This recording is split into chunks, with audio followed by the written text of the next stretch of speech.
राजकारणात गेल्या काही वर्षांपासून प्रचंड मोठ्या उलथापालथी घडल्यात। राजकीय वर्तुळात एकमेकांना सध्या ऑफर दिल्या जात आहेत आणि अशातच एकनाथ शिंदेंसंदर्भात संजय राऊतांनी केलेल्या एका दाव्यामुळे जोरदार चर्चा रंगू लागली आहे। संजय राऊतांच्या दाव्याची शिवसेनेनं मात्र खिल्ली उडवली आहे आणि राऊतांवरती सवालांच्या फैरीही झाडल्यात।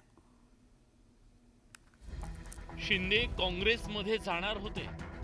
आता अहमद पटेल आणि कोणाशी काय चर्चा पहाटे झाल्या होत्या दिल्लीत, हे सगळ्यात जास्त मला माहिती। संजय राऊतांचा गौप्यस्फोट। आम्हाला वेगळा गट स्थापन करायला सांगितला होता, आपण वेगळा गट स्थापन करूया आणि उद्धव ठाकरेला प्रशासन चालवता येत नाही त्याच्या विरोधात सुद्धा आपण बोंब मारूया।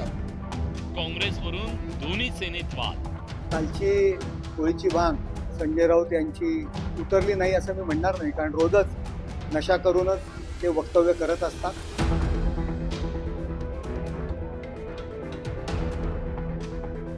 शिवसेनेतल्या फुटीनंतर एकनाथ शिंदे आणि उद्धव ठाकरेंच्या शिवसेनेत राजकीय संघर्ष पेटलाय। दोन्ही पक्षाच्या नेत्यांकडून एकमेकांवर तिखट शब्दात टीका केली जाते आणि जुने राजकीय संदर्भ देत कुरघोडीचं राजकारण सुरू झालंय। उद्धव ठाकरेंच्या शिवसेनेचे खासदार संजय राऊतांनी एक गौप्यस्फोट करत एकनाथ शिंदेंची राजकीय कोंडी करण्याचा प्रयत्न केला। नक्कीच चालले होते। पृथ्वीराज चव्हाणांना एकदा मुलाखत घ्या तुम्ही। आता अहमद पटेल नाही आहेत, अहमद पटेल आता नाही आहेत, त्याच्यामुळे मला फार त्याच्यामध्ये चर्चा करायचं नाही। का व्यक्ती साक्षीला उपस्थित नाहीये साक्ष द्यायला। आता अहमद पटेल आणि कोणाशी काय चर्चा पहाटे झाल्या होत्या दिल्लीत, हे सगळ्यात जास्त मला माहिती। संजय राऊतांनी हा दावा करताच माजी मुख्यमंत्री पृथ्वीराज चव्हाणांचा संदर्भ दिला। एक प्रकारे त्यांनी या वादात काँग्रेसलाही ओढण्याचा प्रयत्न केलाय, तर राऊतांच्या गौप्यस्फोटाविषयी पृथ्वीराज चव्हाणांनी बोलणं टाळलंय।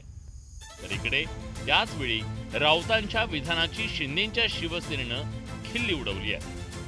त्यांना ही शिवसेना संपवायची होती, त्याचा खरा सूत्रधारापैकी एक ते संजय राऊत होते, ज्यांनी आम्हाला वारंवार सांगतो आम्हाला वेगळा गट स्थापन करायला सांगितला होता, आपण वेगळा गट स्थापन करूया आणि उद्धव ठाकरेला प्रशासन चालवता येत नाही त्याच्या विरोधात सुद्धा आपण बोंब मारूया, असं हे सत्तांतर झाल्यानंतर सुद्धा त्याचं हे वाक्य कायम होतं। संजय राऊत यांना प्रश्न विचारायचा आहे की जर तुम्हाला माहित होतं की एकनाथ शिंदे साहेब काँग्रेसमध्ये जाणार होते, तर तुम्ही त्यांना नेता का बनवलं, नगरविकास मंत्री का बनवलं? म्हणजे तुम्ही त्यांना घाबरत होतात का? उद्धव ठाकरे घाबरत होते? त्यांच्यावरती जबाबदारी टाकून आता महाराष्ट्रामध्ये निवडणुका जिंकण्याचा प्रयत्न का करत होतात जर ते काँग्रेसमध्ये जाणार होते तर? म्हणजे तुम्ही त्यांना त्यावेळी घाबरत होतात। खरं तर हा विषय काँग्रेस नेते नाना पटोलेंच्या एका वक्तव्यावरून सुरू झाला। होळीच्या शुभेच्छा देताना पटोलेंनी एकनाथ शिंदे आणि अजित पवारांना मवियात येण्याची ऑफर दिली, त्यावर शिंदेंनी ही सूचक प्रतिक्रिया दिली। होळीमध्ये काही बुरा न मानो होली आहे, सगळे त्याचा आनंद घेतात, प्रत्येक वेगवेगळ्या पद्धतीने आनंद उठतो, पण आमचा रंग भगवा आहे। आता भगवा रंग ज्याला परवडेल, भगवा रंग ज्याला आवडेल त्याने सोबत यावा आणि या भगवा रंग हा हिंदुत्वाचा रंग आहे। ज्यांना कोणाला वाटेल या भगव्या रंगामध्ये न्हावून निघावं आणि सोबत यावं, अशा प्रकारच्या सगळ्यांना मी शुभेच्छा।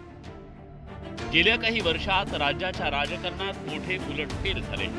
उद्धव ठाकरेंनी काँग्रेस राष्ट्रवादीशी हात मिळवणी करत मवियाचं सरकार आणलं। त्यानंतर शिवसेना आणि राष्ट्रवादीत उभी फूट पडून एका पक्षाचे दोन पक्ष झाले। या सर्व राजकीय उलथापालथी घडत असताना कोण कुणासोबत जाईल याची शाश्वती देता येत नाही। या पार्श्वभूमीवर राऊतांच्या या विधानामुळे राजकीय वर्तुळात चर्चा झाली इतकं नक्की। Bureau report, news 18 Lokmat.